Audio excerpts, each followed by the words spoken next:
Reporting today that in the wake of Kawhi Leonard and Paul George teaming up to head to the Clippers, Russell Westbrook has given the Thunder his blessing to indeed trade him away.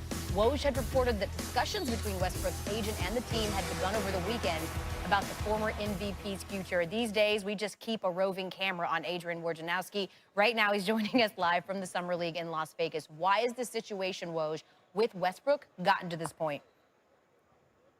Al, the trade of Paul George to the Clippers for 5 first-round picks over the weekend, and the fact that Oklahoma City is no longer in championship contention, it's moved Russell Westbrook to let Sam Presti, their general manager, know that he welcomes this process of finding a trade for him. The two sides, Westbrook and his agent, Thad Boucher, and Sam Presti, they've been together 11 years. Russell Westbrook will go down, certainly is probably the most popular player in Thunder history, but both the team and Westbrook are ready to move on, and I'm told they'd like to try to find something sooner than later. They don't want this to drag out if they can help it. Okay, so speaking of not wanting this to drag out, are you hearing anything about a potential timeline when we could see a done deal? Well, it's going to be a complex trade because of the money owed Russell Westbrook. 4 years, $170 million. You know, not every team in the league's in position to be able to put a deal together to make the money work. One team that has interest, I'm told, in Westbrook, and the interest is mutual, are the Miami Heat. But having interest in a possible deal and being able to execute it are still going to be two very different things. The Thunder already traded away Jeremy Grant. I think it's pretty rare, Woj. You'd probably agree that in the matter of 3 or 4 days, we've seen an entire franchise essentially resign themselves to the fact they are no longer a contender and they are in total rebuild mode. So the Thunder already have a ton of picks. And then, of course, there's a potential haul for Westbrook. They just got 5 first-round picks from the Clippers for Paul George and the right to swap picks with the Clippers in 2023 and 2025.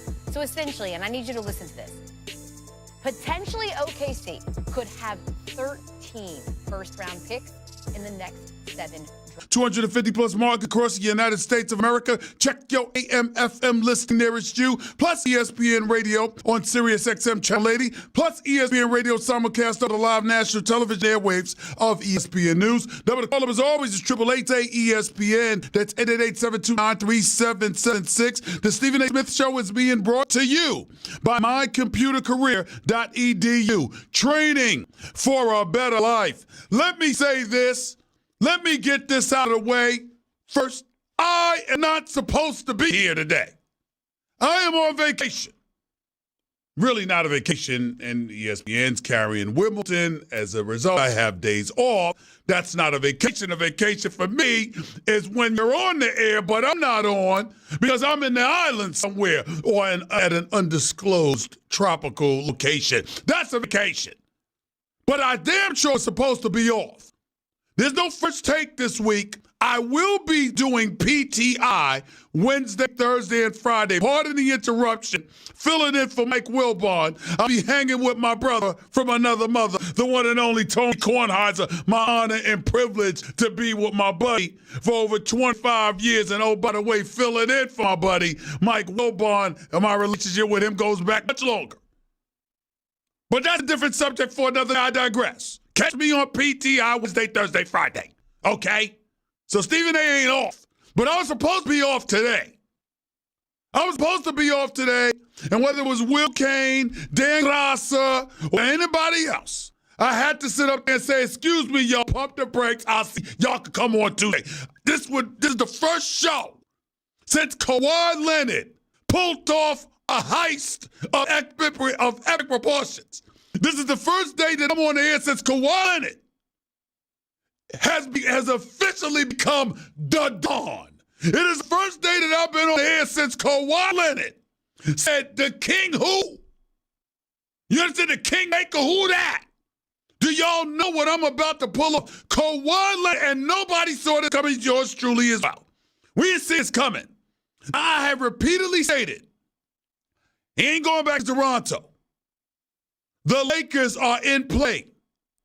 But the Los Angeles Clippers had repeatedly told me in the days leading up to what ultimately transpired, there is no way in hell We're losing out on Kawhi Leonard with the Los Angeles Lakers. He will go back to Toronto or he will come to us, meaning the Clippers. He will not go to the Lakers. And I'll give you the backdrop of that story in just a second. Here's the reality. Kawhi Leonard, standing here today as a reigning champion, a reigning NBA Finals MVP. He is a two-time champion and a two-time NBA Finals MVP. This man told the Clippers, I want Paul George. You want me here to compete with LeBron James and Anthony Davis playing in the same arena? I need help.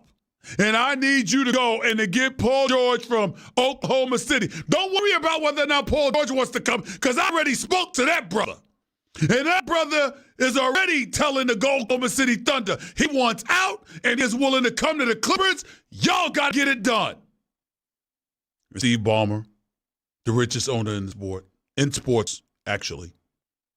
Steve Ballmer, President of Basketball Operations, Lawrence Frank, Head Coach Doc Rivers, former Executive of the Year, arguably the greatest executive in the history of basketball, the one and only Jerry West. These are the four people that were in the room with Kawhi Leonard and his mama and his uncle Dennis Robinson and an agent and some other dude. These are the people that were in the room with Kawhi. What do? They trade 4 unprotected first-round picks, a protected first-round pick, and swap 2 players.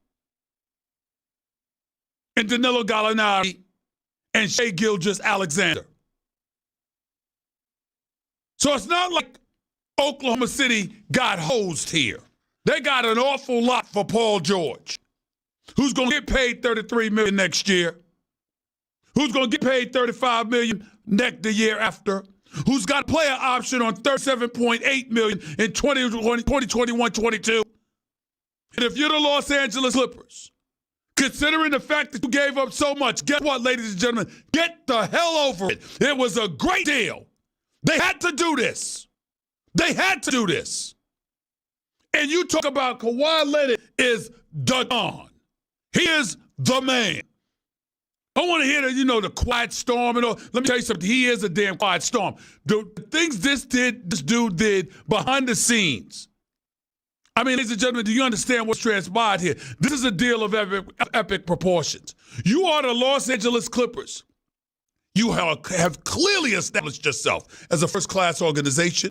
You got an elite owner and elite executive as his right-hand man. You got Lawrence Frank, who was a former coach and assistant coach in this game, who knows basketball, who works tirelessly. He's a hard worker. His assistant Ringer working under him. Great guy as well. And Doc Rivers is a Hall of Fame coach. People want to come play for Doc Rivers. Kawhi Leonard wanted to come play for Doc Rivers.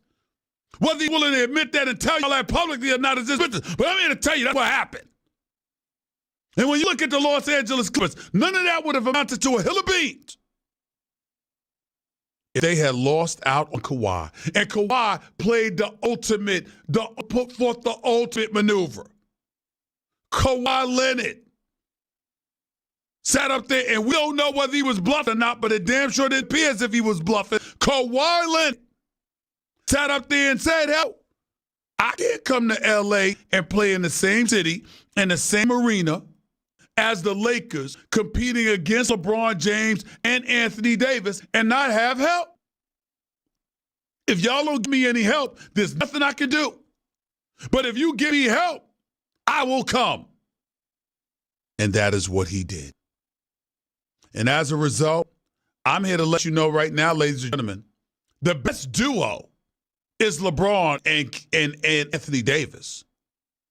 But the Clippers have a better team. At this particular moment in time, the pieces and the parts match better. I understand you went out and you're the Lakers and you recovered a little bit. Signed Danny Green. Might have overpaid him a little bit, but I like Danny Green. You signed him. Okay. Was it 2 years, $30 million? No, I think that's what the number was. I don't have the paperwork in front of me. You got Danny Green. You brought back Rajon Rondo on a 2-year deal. Boogie Cousins.